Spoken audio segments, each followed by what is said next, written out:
उजनी जलाशयातील प्रस्तावित 1000 मेगावॅट सौर ऊर्जा प्रकल्प तसेच मासेमारीचा खासगी ठेका रद्द करण्याच्या मागणीसाठी महाराष्ट्र राज्य मच्छीमार संघर्ष कृती समितीच्या वतीने बुधवारी सिंचन भवन पूनम गेट येथे ठिय्या आंदोलन करण्यात आले। उजनी जलाशयावर हजारो मच्छीमार कुटुंबांचा रोजगार अवलंबून असल्याने सौर ऊर्जा प्रकल्पामुळे मासेमारीचे क्षेत्र कमी होऊन उपजीविकेवर परिणाम होण्याची भीती समितीने व्यक्त केली। मासेमारीचे परवाना पासेस पूर्ववत सुरू करावेत आणि मासेमारीचे हक्क मत्स्य विभागाकडे हस्तांतरित करावेत अशीही मागणी करण्यात आली। आज कशासाठी मोर्चा काढलेला आहे काय सांगाल? मी महाराष्ट्र राज्य मच्छीमार संघर्ष कृती समितीचा महाराष्ट्राचा अध्यक्ष आहे आणि आमच्या उजनी धरणावर आज सौर ऊर्जा प्रकल्प जलसंपदा विभागाने राबवलेला आहे 14,976 कोटीचा। आणि दुसरा विषय असा केला की त्यांना मासेमारीचा खाजगी ठेका टेंडर प्रक्रिया चालू केलेली आहे। त्याची उद्या त्याचं बिड ओपनिंग आहे ही टेंडरिंग। तर आम्हाला आमचा ह्याच्यासाठी संपूर्ण उजनी धरणाच्या परिसरातील अख्ख्या सर्व मच्छीमारांकडून विरोध आहे आणि हे जर ह्याच्यावरच ह्यांना ठेक्याची आणि सौर ऊर्जा प्रकल्पाची प्रक्रिया राबवली नाही तर ह्याच्यापेक्षा आक्रमक आम्ही अजून पुढचे आंदोलन करणार आहोत। साधारणतः किती मच्छीमार आहेत त्या उजनी प्रकल्प? तुम्ही आता इथं समोर बघताय, आता इथं आले जवळजवळ 4-5 हजार लोक तर आताच उपस्थित आहेत। म्हणजे कुटुंबातील 2-2 माणसं फक्त आहेत। ज्या वेळेस आक्रमक परिस्थिती तयार होईल त्यावेळेस जलसंपदा खात्याला दार लावून बसावं लागेल। म्हणजे एवढा मोठा परिसर आहे, 160 किलोमीटरचा परिघ आहे उजनी धरणाचा आणि त्याच्यात हजारो लाखो मच्छीमारांचा परपंच चालतो, त्याच्या उपजीविका चालते। आणि 2000 मला वाटतं 30-32 वर्ष झालं या जलसंपदाकडे उजनी धरणाचं मत्स्य विभागाकडून हस्तांतरण करून घेतलं यांना। बांगलादेशींची घुसखोरी झाली म्हणून तेव्हापासून ह्याच्यात एक मच्छीबीज सोडलं नाही ह्या खात्याकडनं। स्वर्गीय आदरणीय अजितदादांनी गेल्या 3 वर्षापासून 2-2 कोटी रुपयाचा आम्हाला जलसंपदा याच्यातनं आपला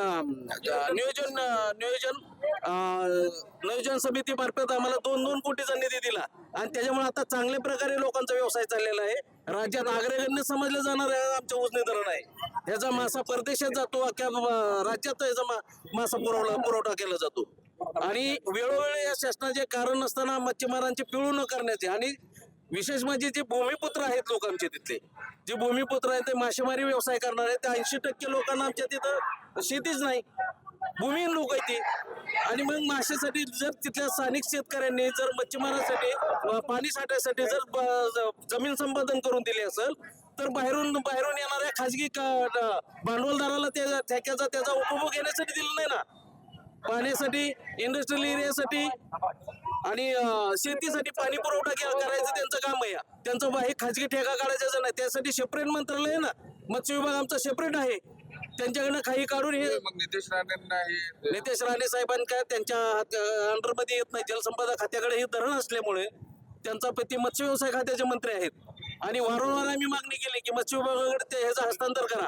3 वेळा ह्या खात्यातील काही लोकांनी अधिकाऱ्यांनी त्याचं पत्र पाठवलेले आहेत पण ह्याच्यावर निर्णय घेतला जात नाही। 14,000 कोटीचं जे प्रोजेक्ट आहे 14,900 कोटी 76 कोटीचा कोण मंजूर केलं? म्हणजे ऊर्जा मंत्रालयाचे देवेंद्र फडणवीस हो, ऊर्जा मंत्रालयामार्फतच येतं आणि नॉमिनल किमती 1 रुपया किमतीवर हे मोठे प्रकल्प दिले जातात आणि जर तो प्रकल्प झाला, मुळातच 30,000 हेक्टरचं धरण आहे, त्यात 70% पाणी हे ऑलरेडी प्रत्येक वर्षी कमी होतं, राहतं 30% पाणी, 30%त 10,000 हेक्टर मध्ये जिथं पाणी स्टॉक शिल्लक राहतो त्याच्यावर तो प्लेट अख्ख्या हाताला टाकले जाणार आणि साईडची थोडीफार राहिलेली जागा सुद्धा एकवर करणार ती लोक।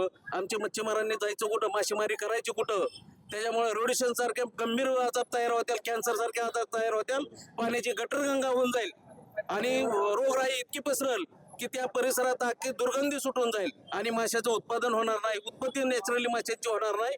पूर्ण सगळे वाट लागून आले, सोलापूर जिल्हा, पुणे जिल्हा, नगर जिल्हा ह्या जिल्ह्यांचे सगळे पाण्यापासून सगळे विल्हेवाट लावण्याचा घाट घातलेला आहे। एक बोर्ड आहे तुमच्या याच्यामध्ये सहकारी आणले, अजितदादा तुम्ही परत या, तुमची गरज आहे। मग तुम्हाला आम्ही सांगितलं ना की 3 वर्ष त्यांना मला 2-2 कोटीचा निधी दिला अजितदादांनी। आणि तिथल्या मच्छीमारांवर असं खाजगी ठेकेदारी किंवा असल्या प्रकारचे प्रकल्प कधीच काही होतील नाहीत, मोडीत काढले ज्यावेळेस आले त्यावेळेस दादांनी।